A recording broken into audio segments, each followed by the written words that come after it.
Hi folks, welcome back to the Cumbria Homestead. It's the 4th of January. Happy New Year to you all. I hope you've had a safe and happy festive season. So today I'll just spin you around slowly. I'm down on the micro orchard. So the task for this morning is to cut back these old fruited canes of the autumn raspberries. So I've got a row here and about half a row there. The other half are summer fruiting ones. And then once we get that done, I'm actually going to bundle them up and see if they'll go under there out of the rain, and then at some point I can get those chipped as well and go on the nice brown woody material for the compost heap. I managed to get all the other stuff that had been saved over Christmas. I got that chipped up because we've had some really nice fine dry and very frosty weather actually, which is perfect. So once I've got that done, I usually around this time of year start cutting some of the hazel poles as well. So I've got that one there, and there's probably one or two I can take off that one there. This one is a cob nut, so I don't think I'll be doing it. I'll just leave that as it is. So yeah, that's what we're up to just now. I need to have a bonfire as well at some point. You can see it's been pretty cold. We've had sub-zero temperatures for a good week or more now, but that's great because I say it allows you can get on with jobs. The only downside is the pavements are absolutely covered in ice. So it's really dodgy underfoot. The council don't bother putting grit on them or anything. Right, anyway, let's get cracking. I haven't got my tripod, so I'm just going to cut them and I'll bring you back. Just for you folks, any folks out there that are new to gardening perhaps and not sure about pruning of autumn raspberries, this is the canes that you can see the remnants of the fruit there, fruiting spurs if you will. So all you do with an autumn fruiting raspberry is just cut it off right at ground level, like so. Let's do one more.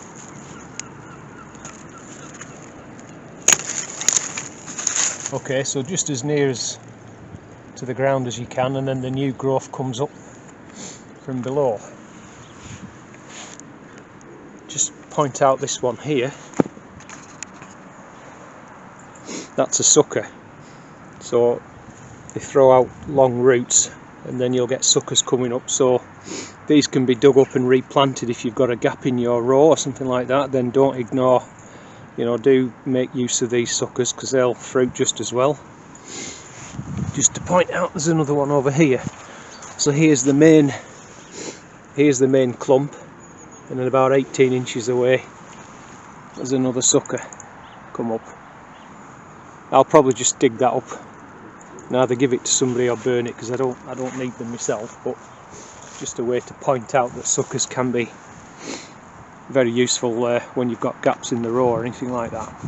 Okay, I'll crack on. Right, well, that's one row. Getting quite a nice bundle now of the old canes. So we'll get this half row done, then I'll tie these up. Now we'll have a look at the hazel. Right, there we go. That's made a nice bundle of canes. Like I say, I'll take those.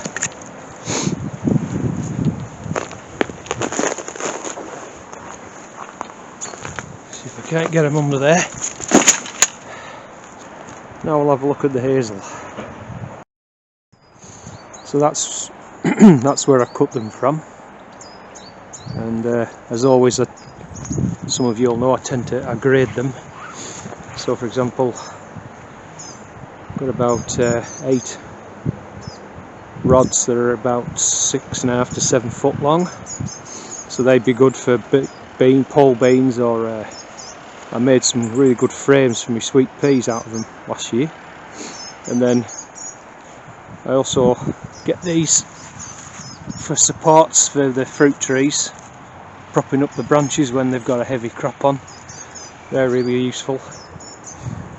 And these are around about 4.5 foot long, so they would do for peas or, you know, kind of taller stuff like that, or we quite often use them in our herbaceous perennial border to support plants there.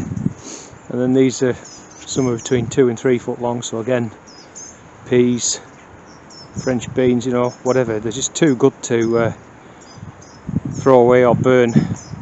And anything that is too crooked or what have you, then yeah, you know, just can use it for firewood, or so nothing gets wasted.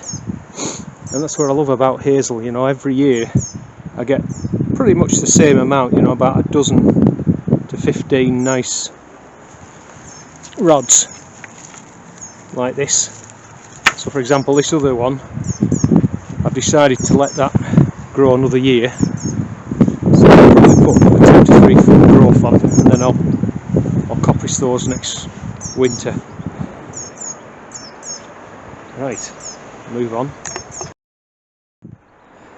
Right, there we are, got them all stacked and bundled, so they should be alright there now until we come ready to use them.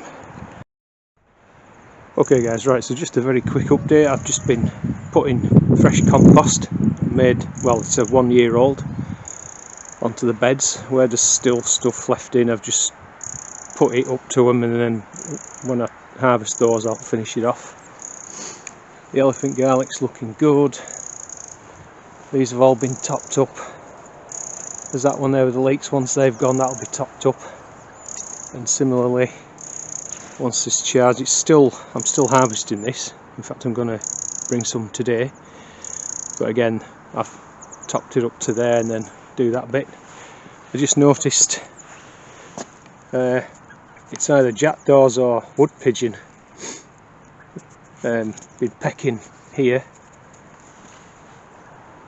The purple sprouting, but it should be okay. It looks like they've also been having a go at the chard, so I think they're cold, you know, they must be struggling for food, I suppose.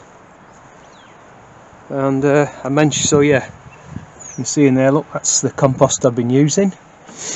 So there should be enough left to do all the raised beds, and then the bit here and there, I buy a couple of big bales of commercial composting just for that to plant into. But not bad that I can do all my raised beds.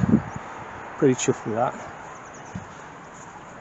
So like I said, the other last week I managed to get down, and Ken, site rep, he ran a power cable out, and I managed to get all this woody stuff, you know, like asparagus stems, raspberry canes, you name it, get it all chipped and put into here.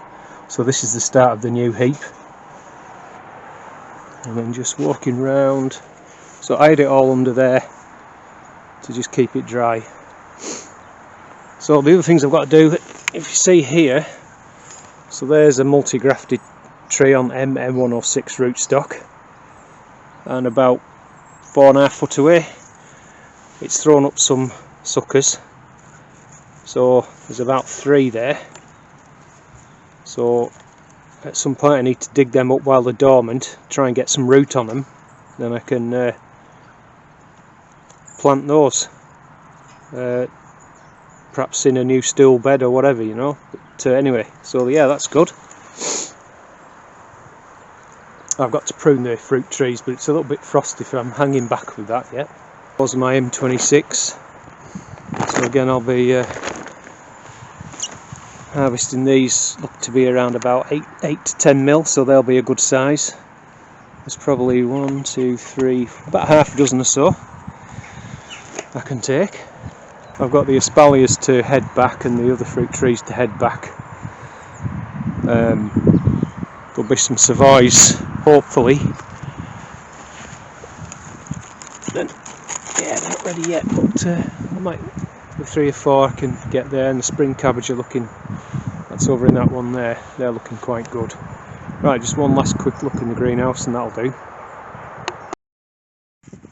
Before I go in there, I forgot I was out on a walk the other day, and I walked past some friends where their house, and they were outside, so I stopped to talk to them, and they showed me around the garden, and they kindly gave me some kale plants. This is the Tuscany kale, or Nero de Toscana I think it is, so I've got to get those out as well at some point. So just another quick look at the winter lettuce. They're doing very, very well now, totally ready for a harvest in the next week or two. So as you know, I'll probably just take the outside leaves off, a few off each plant, and then they'll keep going. Right, that's it guys, thanks very much. It was just a winter update really, and don't forget, give me a thumbs up if you like the video. Please hit the like button, and if you want to share the video, that's fine, just go ahead. Drop me a comment down below please, I love to read your comments.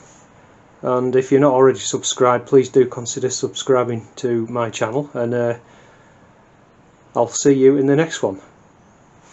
Bye for now.